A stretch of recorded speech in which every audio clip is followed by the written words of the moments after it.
almost nearly every single morning. There's no differences between Sunday or Wednesday. Today happened to be a Tuesday, and he's sitting in front of an all too familiar plate of the same food. 5 a.m. It starts with a steaming bowl of rice, each grain perfectly cooked. There's a cup of miso soup. The tofu pieces are just bobbing around at the top. There's a plate of salted salmon. The flesh is pink, it's glistening, it's prepared just right. This is a quintessential breakfast in Japan. It's warm, comforting, nourishing. Not that it mattered anyway, since all of it was going to be on the floor very, very soon. Kenta checks the time on the clock. It's more of a habit than anything, really. He was never late. I mean, this is his morning routine. It is always the same. He is meticulous, but he likes to check the clock just in case. When he's done eating, he gets up to wash up and change into the same exact suit that he wears to work almost nearly 5 days a week. He mentally walks through the itinerary for the day. He has to get to work, meetings with all the teachers before the first bell rings, then he would stand at the front and greet all of the incoming students. It sounds weird, but that's how school administrators, they set the tone for the kids for the school day. You walk in, you show your presence. He always stood by the blue gates of the school, and he would just wave, all the uniformed kids shuffling in. Kenta slips on his trusty little loafers, picks up his briefcase, kisses his wife goodbye with a smile, and he takes the exact same route. Every single day. He could probably do it blindfolded. It's almost automatic. I mean, at this point, it's muscle memory. But today was going to be different. Each step that Kenta takes, he's walking straight into literally the devil's fire. He just doesn't even know it yet. He takes the same route, turns the same corner, and he drops his briefcase onto the ground. His hand flies to his mouth. Maybe he lets out a scream. Maybe he didn't. Maybe it was just in his head. Somehow his hands, they fumble and they find the phone in his pocket. He pulls it out. He dials 110. Hello, what's your emergency? I'm at the Tomagaoka Junior High. Please come, hurry. Come quickly. They're threatening us. I'm sorry? Who's threatening you? Kento is now reading the letter in his hand, and he's shaking. The letter is written fully in red ink. It's handwritten. It says, "This is the beginning of a game. You stupid police. Try and stop me if you can. Murder is something that I cannot help but enjoy. There's nothing that I want to see more than people's deaths. Let the foul vegetables be punished with death. Let there be bloody judgment for my many, many years of bitterness."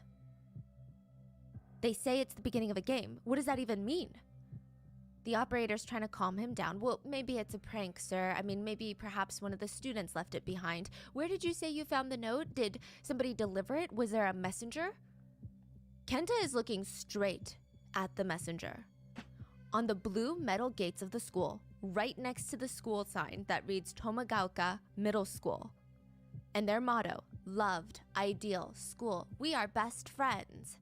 Next to that sign, sprouting from one of the jagged metal picks of the fence, is the severed head of an 11-year-old boy. The note was shoved in his mouth.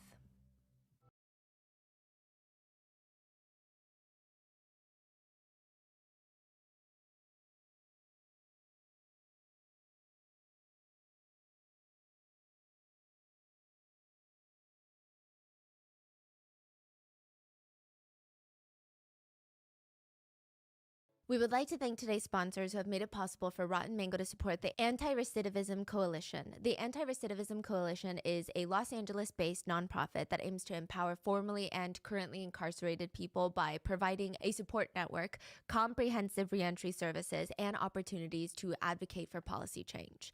This episode's partnerships have also made it possible to support Rotten Mango's growing team of dedicated researchers and translators. We would also like to thank our listeners for your continued support as we work on our mission to be worthy advocates of these causes. Before we get into today's case, I do want to note that this episode contains very graphic descriptions of physical violence against minors as well as very strong animal cruelty. If these topics are very hard to listen to, please take care of yourself. Go surround yourself with all the people and things that you love, and we will see you in the next one. There is a book on this case as well. Well, a few books on this case, one of which is technically considered banned in a lot of places in Japan, but it is written by the killer. It goes into graphic detail of the crimes that he committed and his version of why he thinks he committed those crimes. We found a version of it online. Our Japanese researchers worked to translate it for us so we can bring you a deep dive on this case. Because he wrote his own book on this case, and we're going to touch on the controversy surrounding that later, but because he wrote his own book, we do have a lot of detailed quotes from the killer, so that is mainly where it's going to be from. Now, with that being said, let's get into the case. If you want to play a game, I think it's fair that everybody at least should know the rules of the game. That's how it works. The press broke the rules of the game that they didn't even know how to play. The threatening letter that's found stuffed into the severed head's mouth, it came with a signature. It read in big, bold red letters, Saito Sakakibara. And underneath it is like this mysterious looking windmill symbol, almost like a logo, like the trademark of a killer. Think Zodiac killer type of symbol.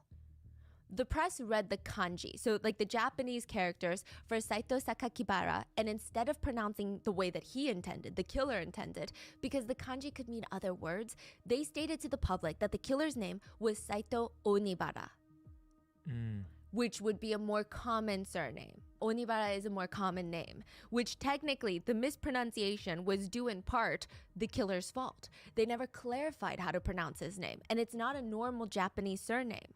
The press take the kanji, they pronounce it the way that they think would be best pronounced. It is what you would reasonably call an honest mistake. This sent the killer into a spiral. He sent a letter in bright red ink. It resembled blood. It wasn't, but it was terrifying. He sent a letter to the newspaper Kobe Shinban. Now, this is condensed for length and clarity, but it reads in bright red. You know that mispronouncing someone's name is the epitome of ridicule, don't you? Recently, while I happened to be watching TV, I heard a news anchor mispronounce my name as Onibara. I could have quietly enjoyed murder without anyone noticing if I had wanted to. The reason I deliberately sought attention from society is that I want to at least be acknowledged as a real human being in your imaginations, as I have always been and will continue to be an invisible presence. At the same time, I have not forgotten my duty to seek revenge against the education system that created an invisible me and the society that gave rise to this type of education. However, simply seeking revenge would only relieve the burden that I've been carrying. It would gain me nothing. So I consulted with a friend who is maybe the only other invisible being like me in the world, and he said, if you want to seek revenge that is not pitiful, but valuable, make revenge into a game by incorporating murder, which is already your hobby, your reason for existence, and your purpose. Make it a game. Change your hobby from murder to revenge. That way, you can create a new world that is uniquely yours without gaining or losing anything more or less than that. He writes, moved by his words, I initiated this murder game. However, even now, I don't understand why I enjoy killing. It's something that I would consider innate. A natural instinct. Only when I'm killing am I freed from the hatred that I harbor am I able to find solace. Only the pain of others can alleviate my own pain. In conclusion, I believe you've roughly understood the text written on this paper, but I have an attachment to my own existence that exceeds that of ordinary people. Therefore, I cannot tolerate my name being mispronounced or my existence being tarnished. Observing the current movements of the police, it seems apparent to me that despite inwardly finding it troublesome, they are deliberately disguising my name. Are they trying to erase my existence? I am risking my life in this game. If caught, I will likely be hanged. Therefore, while I won't say the police should risk their lives, they should pursue me with more anger and more determination. Anyone who thinks I'm merely a novice, newbie criminal who can only kill children is mistaken. I possess the ability to kill the same person twice. From now on, if you misread my name or spoil my mood, I will kill 3 vegetables a week. 3 vegetables? He calls humans vegetables. It felt like the city of Kobe in Japan was on lockdown. I mean, there was a deranged killer on the loose. Everyone has the potential to be a suspect, to be a victim. The headlines were flashing on every single TV screen in the city of Kobe. Every single newspaper that you walked past in big, bold letters would just read, manhunt underway for Kobe child killer. Kobe city on edge as child killer remains at large. Kobe schools on high alert as killer search intensifies. What did the killer mean by vegetable? People are asking in the little streets, is he referring to children as vegetables or just like any other human as a vegetable? Like, what does it mean? Does he consider humans so subhuman compared to him that they're just rotten veggies to be disposed of? And what do you think he means when he's saying we're playing a dangerous game?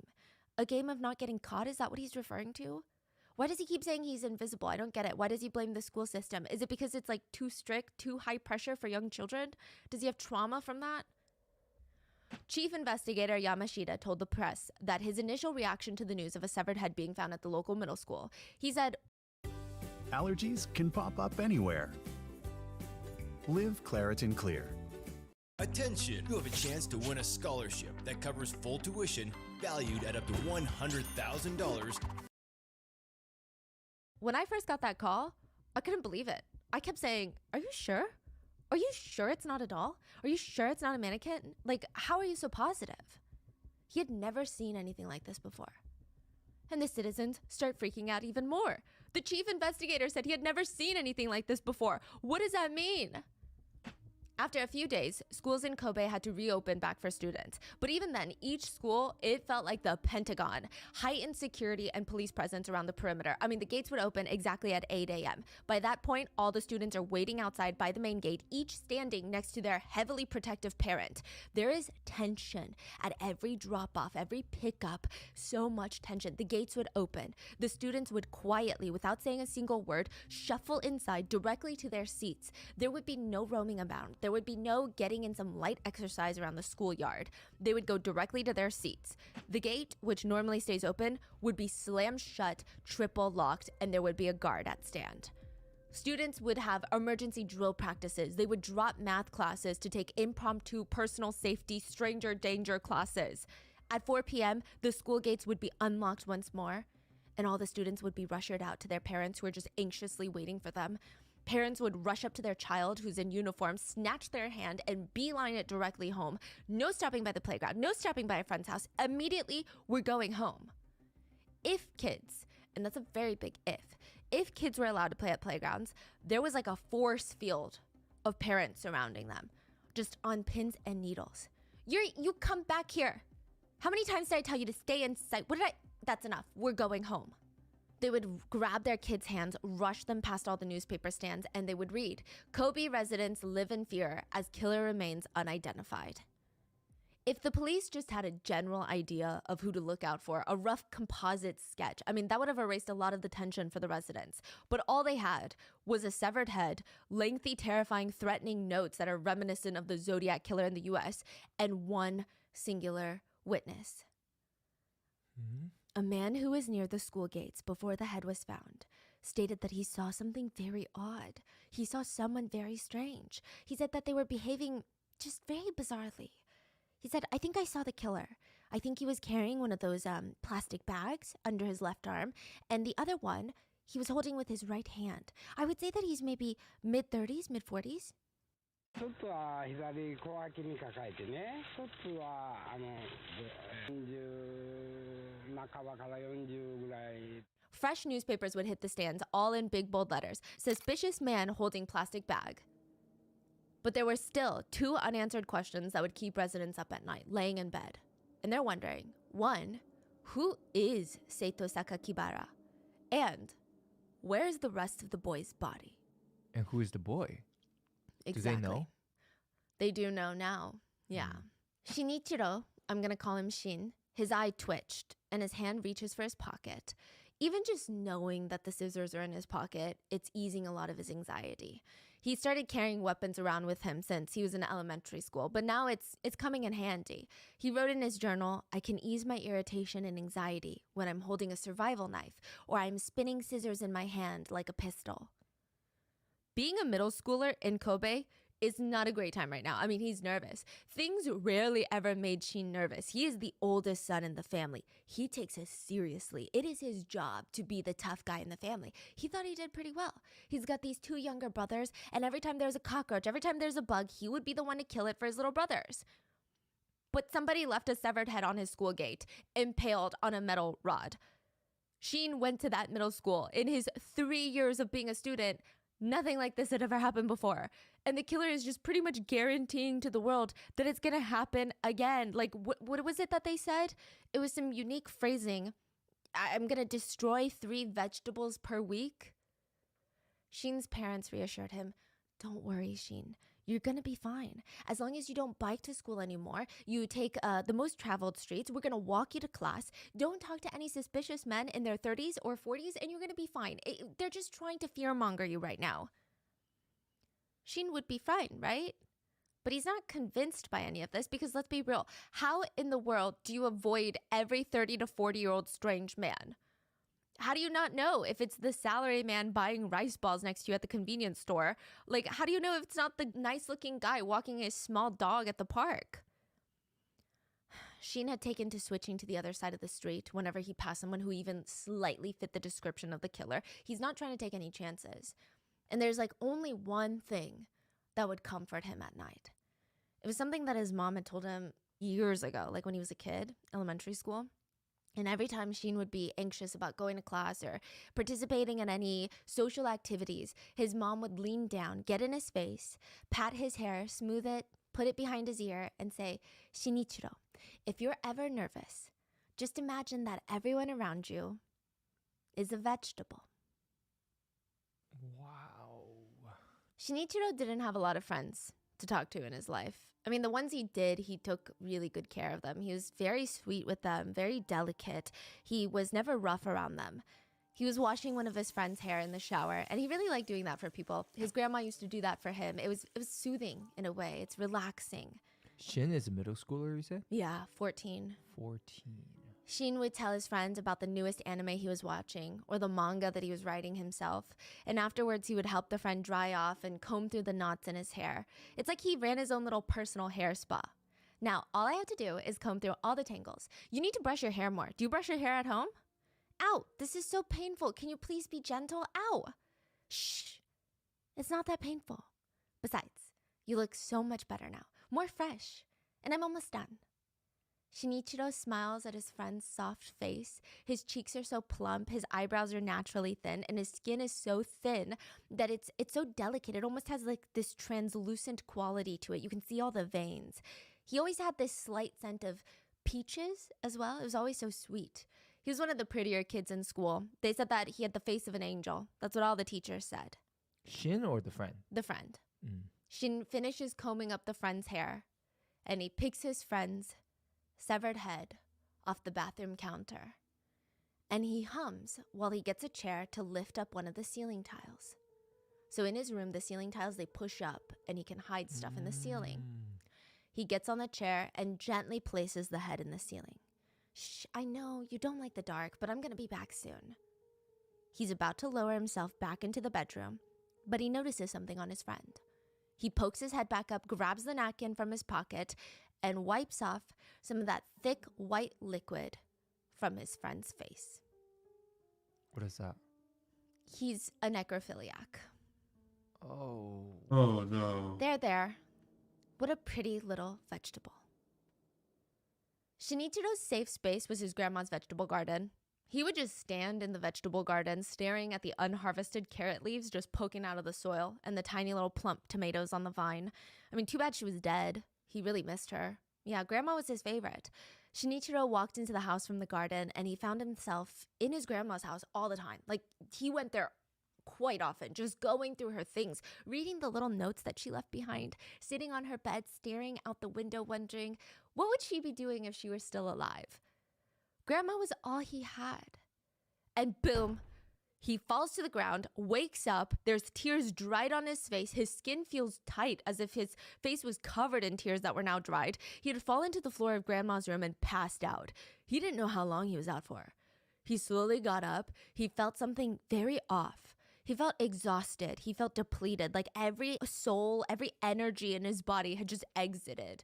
And he feels something moist or wet between his legs. And he's like, oh my God, did I pee myself? Am I bleeding? He rushes to pull down his pants. And instead, he saw what he describes in the book as a white gelatinous material. He stared at it because this was his first time seeing it. He looked down at the 10-inch long shoulder massager that was pulsating around on the ground. It was as thick as a mini soda can, and it was moving around on the ground like a giant worm. So it was on. Wait, what's on? A shoulder massager? It's like one of those wands. It's like those giant wands that are 10 inches, and you can put it and massage your shoulder. Oh. Yeah, and it's just on the ground pulsating still. And Shinichiro remembers, oh, that's what happened. He'd walked into his grandma's house to grieve her death again, because that's what he does. But instead, he had his very first intimate experience by himself whilst thinking about his dead grandma. He remembered that he had stumbled across her favorite electric massage shoulder wand. She had bad shoulders, and he used to use it all the time to help her get the back areas that she couldn't reach, and it would ease a lot of the pain and the tension. Just to feel closer to her, he remembers plugging it into the outlet and then using it on his shoulders. But for some reason, he started moving it down his arm, and then down his torso, down his stomach, and then he started feeling this pain in his lower regions. And he didn't know something could be that painful. And then he just wanted to urinate. And he just remembered, wow, how messy would it be if I just urinated on the ground right then and there? But he wouldn't stop. He said he started convulsing with the movements of the shoulder massager. The intensity felt like it was coming from every cell inside of his body. He bent over at the waist. He doubled over in what he describes as pain, but also immense pleasure. He wasn't sure. He's like teeter-tottering on the edge of both. He's having visions of the last time he saw her. This is the only thing in his mind as he's having this very intense experience. He starts seeing his grandma. Her face is swollen. Her eye sockets are sunken in, like her face is just like a Halloween mask with holes for eyes. And all these tiny little wrinkles are spreading like spider webs across her eyelids. Her gray hair is curly, and it's swirling around her head like a bunch of copper wires. That's how he describes it. He had reached out his hand, and he touched her face. That was what he remembers. Once he made contact with Grandma's face, he realized this right here, this is my first touch of death. So as he's having this experience, he is thinking about the last time he saw his grandma, which was when she died. He thinks long and hard about his dead grandma, and he finds a rhythm, and he said, I desperately chased the illusion of my grandmother. Her voice, her smell, her touch, her tears, everything. I had tears, runny nose, and drool all coming down and mixing together. His consciousness started fading in and out. This is how he describes it. He said that he felt happiness that he had never experienced at this level, along with intense, unescapable pain, like somebody had inserted a metal wire inside of him. The physical journey was so intense that it, quote, knocked the wind out of him, and he collapsed onto the ground. The shoulder massager landed straight on his cheek. And when he saw the aftermath of what he did, when he woke up, he reflected and he stated, I felt that what I did was a ridiculously filthy act. While staring at her deceased picture, I experienced it with one of her favorite objects while thinking about her. He said, it was that moment where for me, sex and death were firmly bonded in my mind together. You cannot have one without the other. And this is when he was 14? This is when he was 11. Wow. Yeah. But he said, what could he do, right? Grandma had always been his first love. There's only one picture of Shinichiro when he was a child. I mean, he still is a child. He's like 11 at this point. But from when he was 4 or 5 years old, like a toddler, only one singular photograph. It's of him sitting on his grandma's lap. He said, I only have one picture of my childhood. I disposed of all the other pictures, but I couldn't let go of this one. My grandmother in a black kimono sits on a massage chair, and she places her left hand firmly on my chest and gently places my right hand to my right thigh so that I don't slip off her knee. He treasured that photo. To him, Grandma was everything. He said, my grandmother was the only person in the world who accepted me as who I was and protected me. When my parents scolded me, I would run to my grandmother's room. Now, it's not like his parents scolded him frequently or that he had to hide from them. I do want to make that clear. Shinichiro had a rather well-adjusted family, considering everything. He lived with his parents and his 2 younger brothers. His parents, according to even Shinichiro himself and all of the corresponding evidence, were very loving parents. I mean, they were okay parents. I don't know if I would say that they're spectacular, but I wouldn't say that there's any red flags. There were some questions in the Japanese media about if maybe, perhaps, the parents were a little bit too strict compared to others, but Shinichiro said they were actually pretty lenient. And all the evidence points to them being pretty lenient. He had bad grades, he skipped school. They don't give me crazy tiger parents. Mm-hmm.